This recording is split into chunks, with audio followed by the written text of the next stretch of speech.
Happy Tuesday, everybody. Today we are going to move on to Lesson 6 of our Unit 5 Interactive Notebooks. So, last time we spent some time on domain and range, and you had a practice day on domain and range the day before Regents exams. So, right now we're going to build more on domain and range, but we're going to work with domain and range in word problems. So, in math, domains and ranges of functions can be limited to the real-world problems they are used for. So this word problem right here is actually a true story that actually happened in our classroom sometime in December. In the back of the room of Mr. Mazzarano and Miss McHugh's class, a window only stays open if we use a box to hold it open. One day, as a student was trying to close the window, he pushed the box upward and then it fell down to the ground. The trajectory, or direction, of the box can be modeled by the function g of x equals negative x squared plus 10. What do x and g of x represent? So, what we need to do before we solve any word problem is we're going to want to annotate. So, in the back of the room, we know that there is a box holds a window open. Okay? One day, a student trying to close the window, and he pushed the box upward, so we know the box first went up. So let's say that this is the window, and there's the box. We know it went up, and then it fell to the ground, and then it went right down and hit the ground.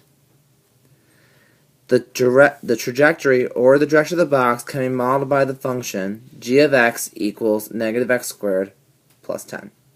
So if the direction is modeled by g of x, what could x represent? Let's draw a picture of this problem right down here to help us figure that out. So we have our school building. I'm not an artist, so you guys can contradict my art as much as you want because you're all art students. This is our window. Here's our happy student. And then here's the box. So the box, let this be the box. This is me not being the best drawer in the world. I'll zoom in on that so you guys can see my wonderful drawing. So the box, he pushed the box upward. So going back to the word problem, he pushed the box upward. So as he was closing the window, the box went up a little bit. And then it fell to the ground. Boom. So right here is the ground. So we know that I'm going to mark this in red pen now. So we know that we're starting here and we're ending here.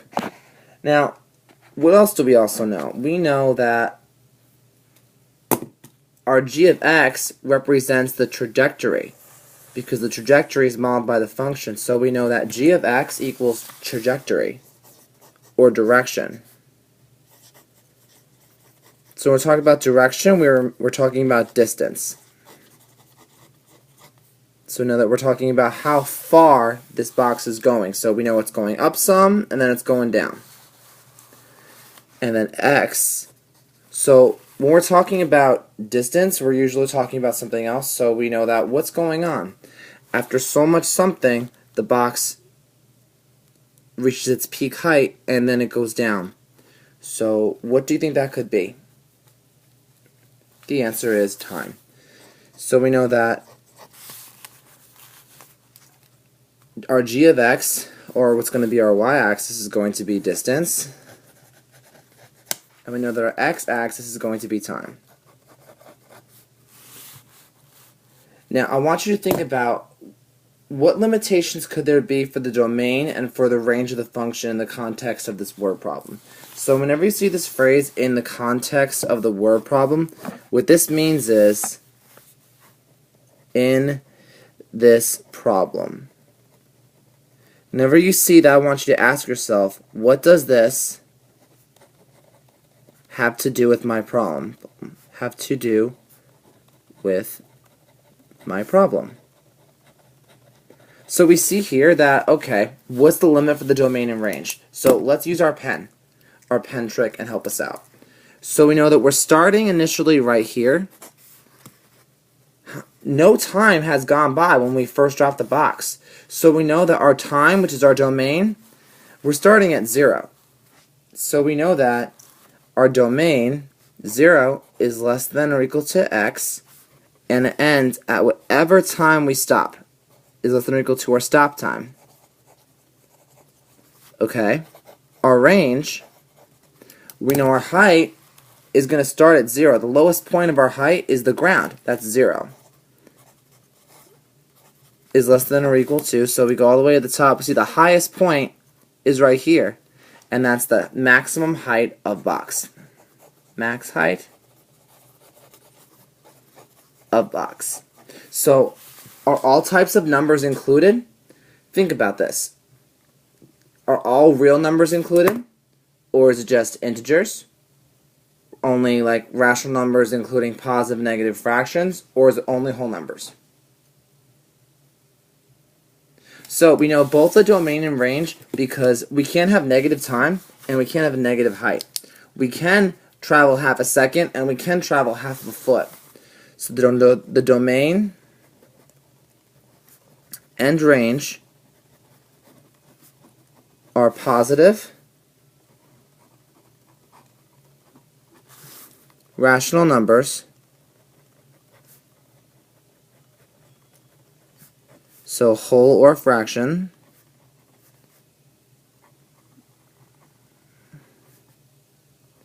So the whole number of fractions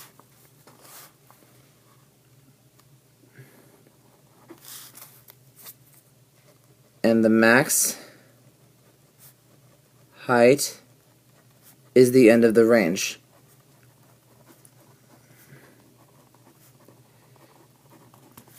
So now, what else? What else right here? Are there any limitations?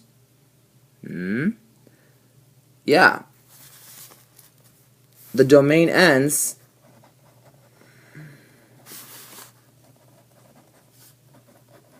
when the box lands on the ground. So what would be the domain if the box took 7 seconds to fall? So if the box took 7 seconds to fall to the top, we know that our domain has to be from when it starts to when it stops. But we're only counting the time to fall. So at first the box goes up, and then it stops, and then comes back down. So the domain would be time at max height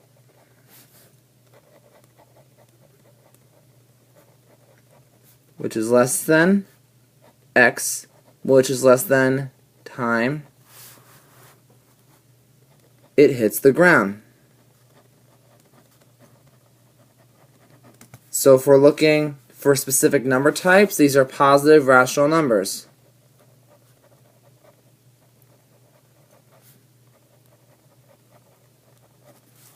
Okay. What would be the range if the box falls a total of 67 feet? So we know that it hits the ground at 0 and has a maximum height of 67 feet. Thus, the range is from 0 less than y or equal to y is less than or equal to 67 because we know that the box is between the floor and the highest point. So, and that's also positive rational numbers because the box can be a fraction of a height. So now, this can be kind of tricky, so we're going to do another example together. So, Anthony is working hard to save his money. He decides to create a function to determine how much money he will receive after depositing $3,000 in his savings account at an interest rate of 10%. He came up with the exponential function f of x equals 3,000 times 1.10 to the x power, where x represents the number of years he has his money in the bank, and f of x represents how much money will be in the bank after x years. So we know x equals years. That's given. F of x equals balance after x years. So, what would be the domain for this function type and why? So when we look at this, we want to think, okay, we know x is years. We want to look at the number of years that goes in.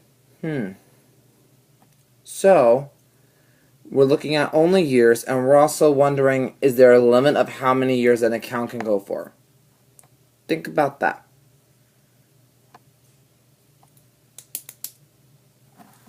Okay, so we know that the domain,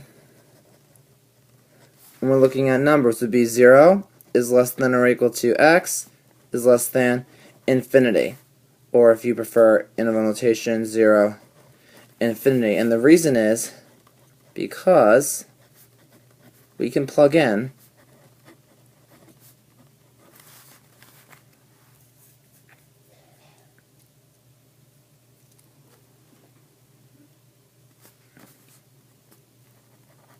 any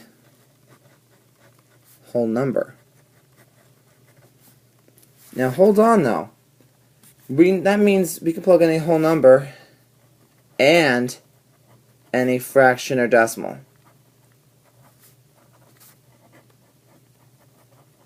So would that be integers, whole numbers, irrational numbers, and rational numbers? Our answer would be rational numbers, because rational numbers include fractions, decimals, and integers. So now, one other thing here is, what would happen if you were only allowed to put it in for a whole number of years? So I can say I put it in 1.5 years. If we were to put in for a whole number of years only, like you couldn't put in for half a year, then your domain would be whole number. So if we can only use this account for full year usage, let me word that better. If we can only use this account for whole years at a time, our domain would be whole numbers. So, for example, you can only put it in for so many full years. So you can't put in a half a year. Now, sometimes you're going to be asked about average rates. So what would the average rate of change be from 2 years to 5 years of savings for Anthony? So, hint, slope. Whenever you see average rate of change or average rate, what you're going to think about is you're going to use slope. So with functions, slope equals f2 of x minus f1 of x over x2 minus x1. So what that means is you're going to plug your x's into your function, find out what you get, and then you're going to use this formula. So I know that I'm going to say m equals f2 of 5 minus f1 of 5 over 5 minus 2. So when you do this, you're going to have to use your function right here. So I'm going to go to my function, f of x equals 3000 times 1.10 to the x power. You're going to use this function to find f of 5, and you're going to use this function to find f of 2, and you're going to plug what you get for these two numbers into this formula. I'm going to let you finish that independently, so once you're done, pause this video and proceed to check for understanding.